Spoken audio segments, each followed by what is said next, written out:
We'll learn how the back-end physical design of synthesized netlist performed in a Quartus Prime and how the timing analyzer allows us to visually see where the critical path is located and how the timing constraint file will affect the timing violation. Also, we will learn how to control the placement through the chip planner, and that will helps us to understand the impact of the placement on the timing of the circuit. So we have an existing project here for infrared transmit receive, and with this in this project we have the timing constraint file, and we define the frequency of this the external frequency of this circuit with 20 nanosecond period, and we're gonna compile this project. I'm gonna pause the video. We can see the compilation report here, and we can see the resource utilization. And now from the timing analyzer, we can read the SDC file, and now we can check the max frequency here, which is 92.67, and which is higher than the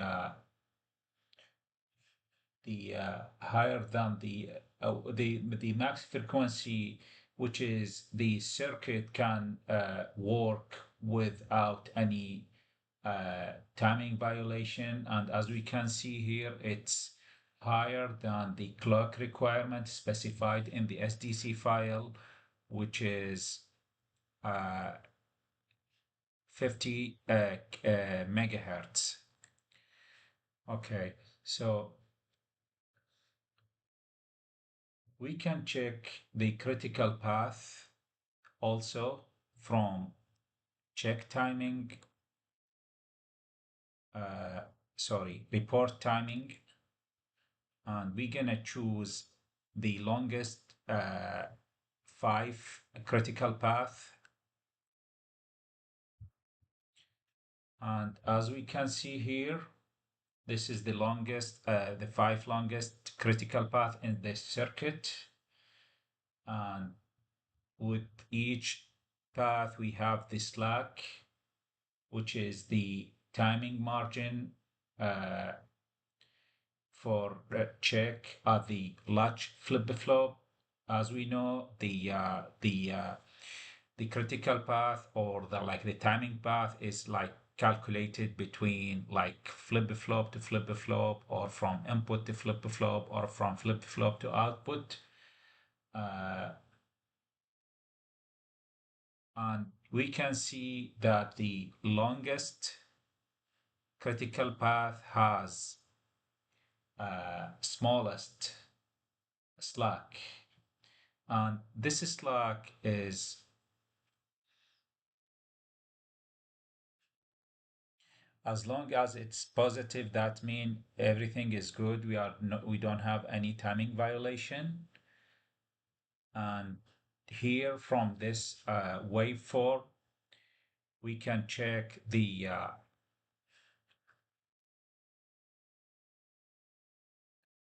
data delay here, which is the time it takes a value travel from launch flip-flop Q to the latch flip-flop D through the logic and the routing. We also can check the skew here, which is the difference in clock arrival time at two flip-flops. Now we have two flip-flops in this path, which is the launch and the latch flip-flop, and the skew is the time difference in clock arrival at this point and this point. And we can see here, if we change the timing constraint clock period here, let's say if we put 2 nanosecond, which is instead of 50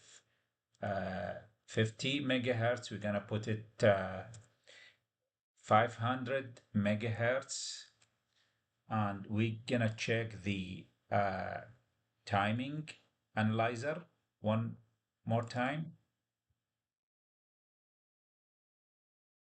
And if we go to time report timing,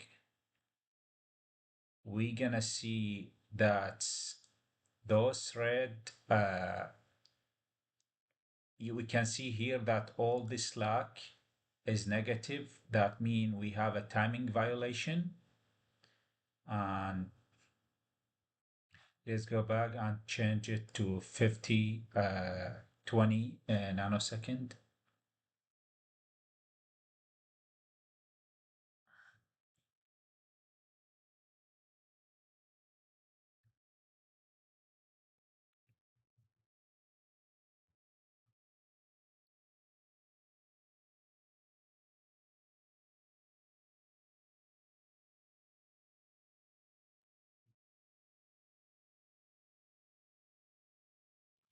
And from timing analyzer, we can check where's the we can locate the path on the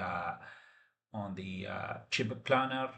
If we go from here and go to locate on chip planner,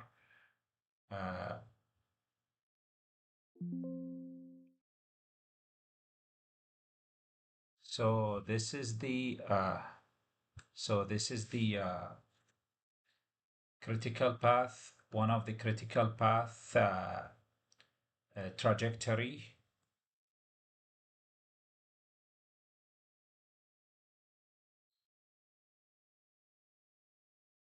Here, and what we can do, like we can check if we, how can we change the modify the chip planner and change the critical path from the chip planner. So if we change the view from here to assignment, and we can like choose any point on the critical path, and we can change the location.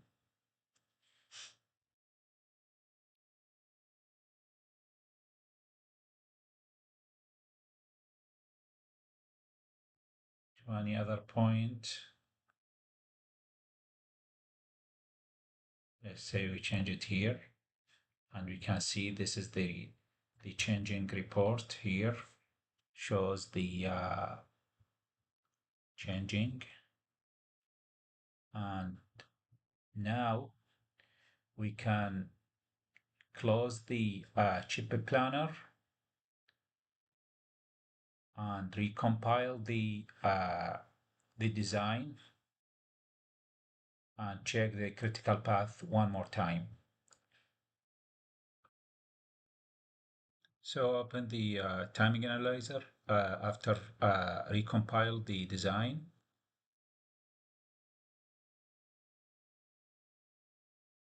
And let's check the critical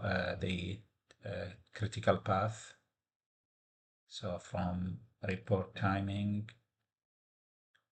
and as we can see, we have a different calculation, different delay, different slack, and if we like, we can check the location on chip planner.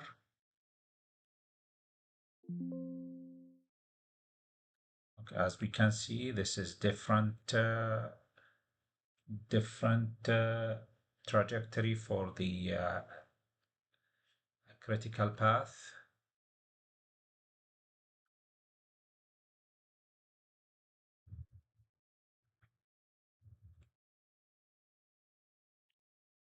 One more thing we will learn in this video is how to use the batch script to configure the FPGA directly without requiring the Quartus GUI Quartus.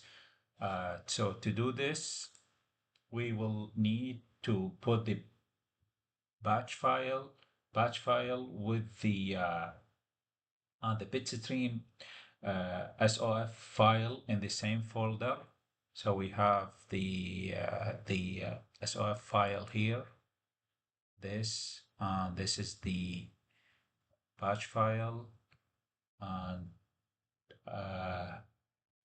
double click.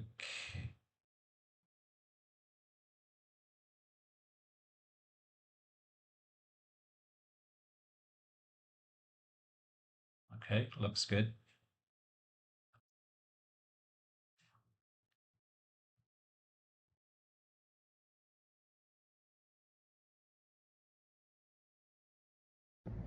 Here, how to use the bash file to program the DE1 SOC. So this is the bitstream file, and this is the patch file, and this is the board. And as we double click on the patch file, okay, so programmed. I use TV remote control to simulate the IR signal. So as we can see here,